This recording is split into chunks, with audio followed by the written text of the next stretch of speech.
Hey everybody, welcome back to Let's Play Dark Souls as a sorcerer who looks vaguely like Jill Valentine in the Hollow Soldier armor. Today we're going to be just wandering around Firelink Shrine for a bit, and then we'll start progress up towards the Undead Burg. I'm going to grab this humanity here, that'll come in handy in just about 5 minutes or so. For now though, let us go over here and talk to this whimsical character. Well, what do we have here? You must be a new arrival. Let me guess, fate of the undead, right? Well, you're not the first, but there's no salvation here. You'd have done better to rot in the undead asylum. But too late now. Well, since you're here, let me help you out. There are, actually, 2 bells of awakening. One's up above in the undead church. The other is far, far below, in the ruins at the base of Blight Town. Ring them both, and something happens. Brilliant, right? Not much to go on, but I have a feeling that won't stop you. So, off you go. It is why you came, isn't it? To this accursed land of the undead?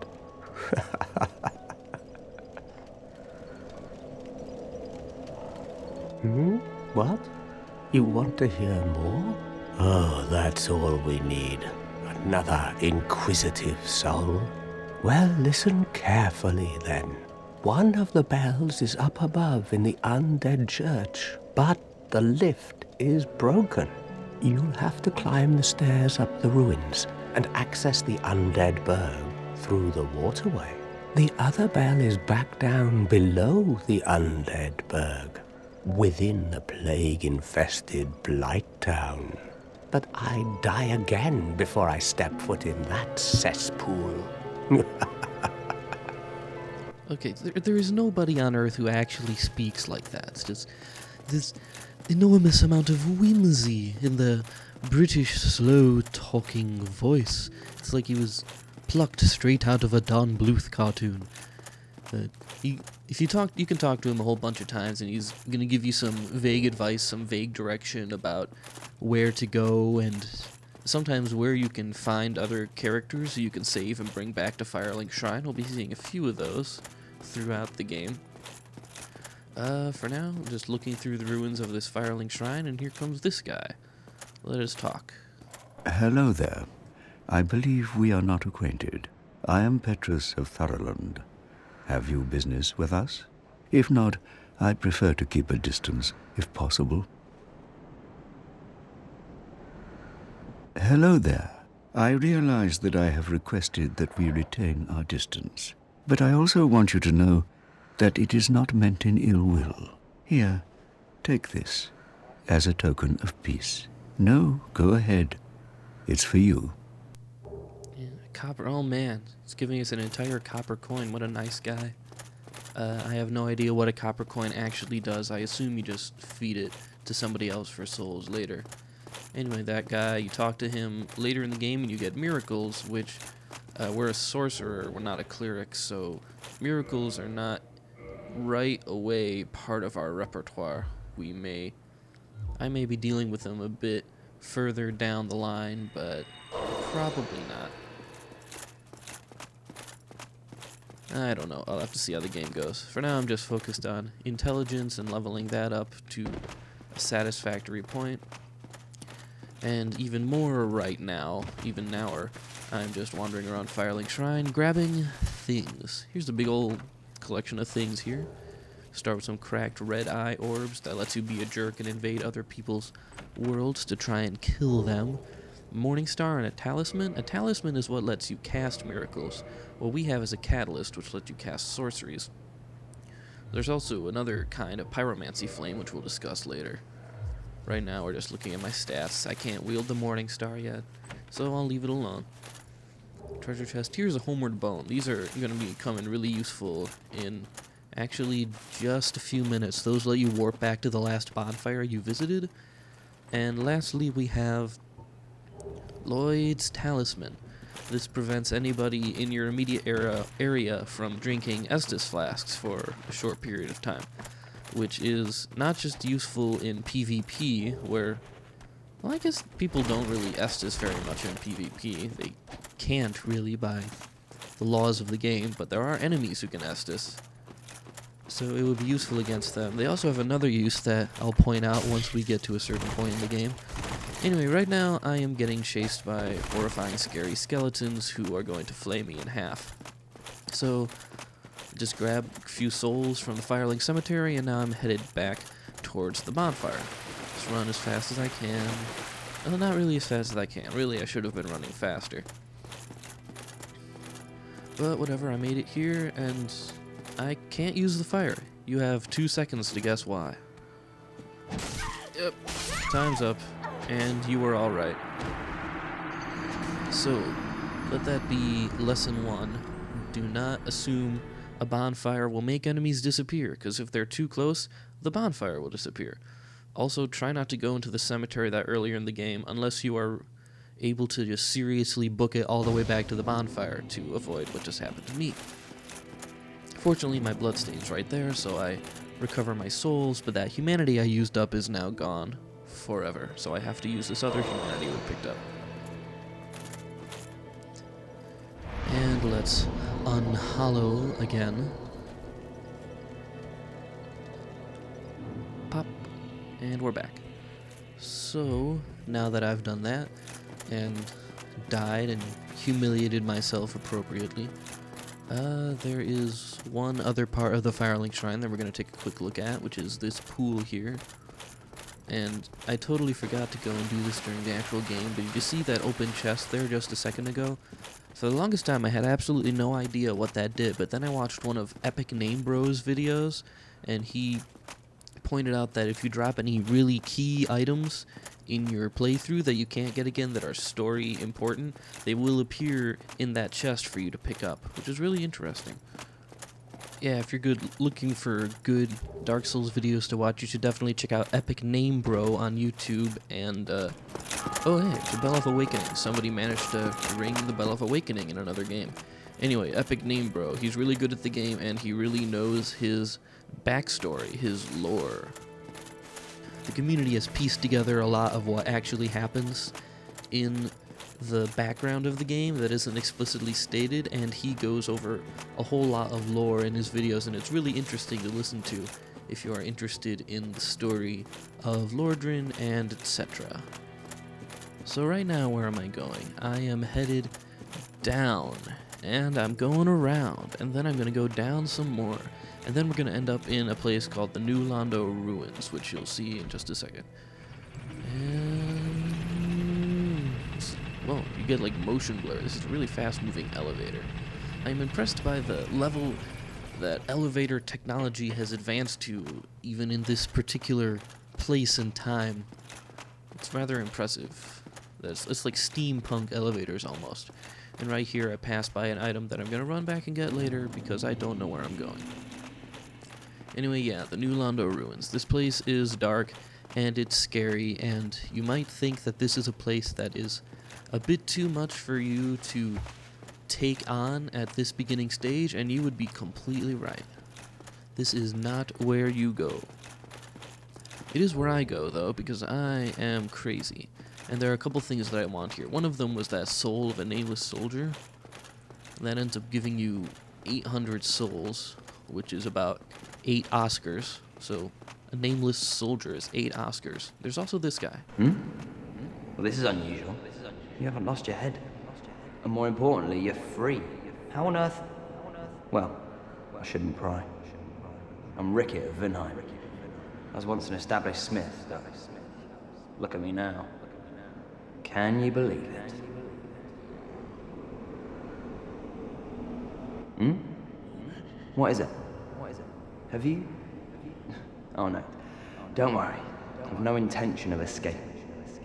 It's safe here. I can't bear the thought of going hollow out there. Although, I must admit, I've not much to occupy myself. How about this? I could forge your weapons, albeit with rather minimal tools. I'll show you what made me the best in Vinheim. So yeah, this guy, this smith, is going to be one of your best friends if you're playing through as a sorcerer. Not only does he sell that heavy soul arrow, which is handy, but he can forge magic weapons, which will be important later on. Come back soon. Smithing helps soothe my nerves. Don't let me wither away out of idleness. Dude, there are worse places that you could be trapped in Lordran. Trust me on this. You don't want to be stuck in Blighttown or whatever. Anyway, that guy, he forges you magic weapons, later enchanted weapons, and those are weapons that scale with intelligence. So the more intelligence you have, the stronger your blade. So that it's going to be very handy later in the game, though we can't really make too much use of it now because we don't have the materials to make a magic weapon. So instead I am going to go down here. I'm going to roll into this guy. He drops a very important item to use in the new Londo ruins, which, let me repeat, you should not be in. If you're going to do what I'm doing and just get this one item, then, just be really careful about it, I guess. I got really lucky here that I was able to escape before having my stuff ruined by these ghosts. Where are the ghosts? There's a ghost. It looks kind of like Ghost Data, except terrifying, and it has enormous long scythes. And right here I almost run right off the edge and plunge into water. And there's two ghosts, and there we go, that's what I was looking for. The Firekeeper Soul. And then I use a homeward bone as fast as possible to get out of there before they slice me up into ribbons. The Peculiar Doll. Yes, there we are. Back in Firelink Shrine. So we have the Firekeeper Soul. And what that does is we bring it back down to the Firekeeper here, and she puts it into our Estus Flasks. So our Estus Flasks will give us some more health. No response, she can't speak. Talk to her, she still can't speak. So just reinforce our Estus Flask. I wonder how okay she is with taking the soul of exactly someone like her and shoving it into a bottle. Some existentialist questions are raised there, I suppose, but I guess she's not too worried about that for right now. Here I'm just sort of fiddling with the menu, wondering what the best way is to eat all these souls, and eventually I decide to go straight for the menu. I don't know why that took me so long to decide upon, but here I am. Large souls of a lost undead, those are 400 souls each. They're 2 Oscars each. Soul of a lost undead is 2 Oscars, and Soul of a nameless soldier is 8 Oscars. So we have about 45 Oscars on hand. Let's level up. Put a couple of these into vitality, 1 into attunement, and 1 into intelligence. I actually meant to put one of them into endurance, but I just wasn't paying attention to where the words were, and I'm an idiot. This guy, he needs humanity. This guy also needs humanity. There's a humanity shortage out there, apparently around Firelink Shrine. I don't know how they expect to get humanity around Firelink Shrine, because you can't really summon or be summoned in this area. Anyway, whatever. We're finally done exploring Firelink Shrine for now, so let's go ahead and head upwards and start killing people. This is what I really like about being a sorcerer. Just look at these soul arrows. They're just wasting people. These guys stand no chance at all. One of these will take them out, and I've got 30 of them on hand. I can't exactly fight off an army, but I can do pretty well for myself here. This guy is throwing fire bombs at us. He doesn't have particularly good aim. This guy, he's just slow. And then there's this dude. He has left behind a wife and kids to come to Lordran to try and serve, I don't know who he's serving. He's serving Big Pharma. And now he's dead. He's super dead. He's hollow. Soul of a lost undead. Got another 2 Oscars on hand. Oh, jeez. That guy just comes along for the ride. That guy, he knows how to party even in death. This guy, he was holding a ring of sacrifice, which I guess didn't do him much good, but it'll be handy for us. So that guy's still there. Oh, he just comes right back. He can't bear the thought of being left alone wherever he is. Ah, poor guy. So me and the hollow soldier are back off the bridge. Let's head back upwards and enter the waterway that the crestfallen dude talked about, also known as Crest Bro in certain circles. Everybody in Dark Souls is a bro, by the way. It's bro lesson number 1. Soul of a Lost Undead. Right, let us go. Open here, we have our first encounter with a giant rat. Those things can be kind of a pain because they can poison you, and poison, as you might imagine, is bad, but they also drop humanity if you're lucky, or if you're carrying enough humanity yourself. So, what was I saying? Oh yeah, humanity is... One of the things that humanity does is not only does it let you unhollow, but the more humanity you're carrying on hand, the more likely enemies are to drop cool items. So I like to go around later in the game with like 10 or so humanity on hand. Like every time I die and leave a bloodstain is just a terrifying experience getting back there, because I do not want to lose 10 or 12 humanity. But through most of the game, it keeps my pockets full. So let's take out a few more dudes. Oh, that's the first dude that didn't die in one shot. His shield was able to bear off the brunt of the attack. Be wary of liar. Where's the liar? Is there a liar in here? Whatever. I'll worry about the liar another day. Let's go through this here white light. And where are we now? We are in a building. Anything in this building? Oh, here's another 2 Oscars, I guess. Use those up. We're at close to 15 Oscars. Upwards we go towards 2 doors. One way we can't go yet, and the other way there's a dragon. Goodbye, dragon. Please never come back. That was scary. So yeah, here is one of the places where you'll run into a bunch of enemies at once, and I keep getting hit by arrows in this section. It's kind of frustrating, but I am not particularly cautious at this point in the game, unfortunately. Like, as you can imagine, when I first played this game, I died in the Undead Burg for maybe 2 hours straight before I actually beat the boss here. These collections of enemies, they're just... I was never that good at not charging headfirst into mobs of enemies, and it bit me in the butt quite a lot. Here, I know what I'm doing, but I haven't much improved. Now I'm just a bit overconfident, and you can see that I take a few arrows to the face. But whatever, I'm still alive. I got my Estus flasks. I've got my wooden shield now. And I'm going to soul arrow this dude. And he's going to regular arrow me. And I got an arrow in me. But fortunately, right over here is our next bonfire. And a guy who wants humanity. Well, I don't have any more humanity, so he's just gonna have to deal with it. And I would give it to him anyway. Anyway, we can level up a couple of times here. Are we gonna level up? Will I, won't I? Yes, I will level up, it looks like. And what am I leveling up? Vitality, and some more intelligence. I'm really gonna pump souls into intelligence here, because I love the part where I kill enemies really fast. It's like I'm fair enough at dodging, like in the short term, but I still need to take out enemies quickly, or else my dodging is eventually going to fail on me. So, before vitality and endurance, I'm putting stuff into intelligence. I also need to save some souls for some of the spells that I'm going to be getting soon. You notice that Rickard, he sold a heavy soul arrow, and that's going to be helpful to me in a little bit when I get to the Undead Parish. This guy, he will not... There. Now he's dead. Speaking of which, for now, let's go over this way and see a merchant who's going to sell a few items that are useful to us.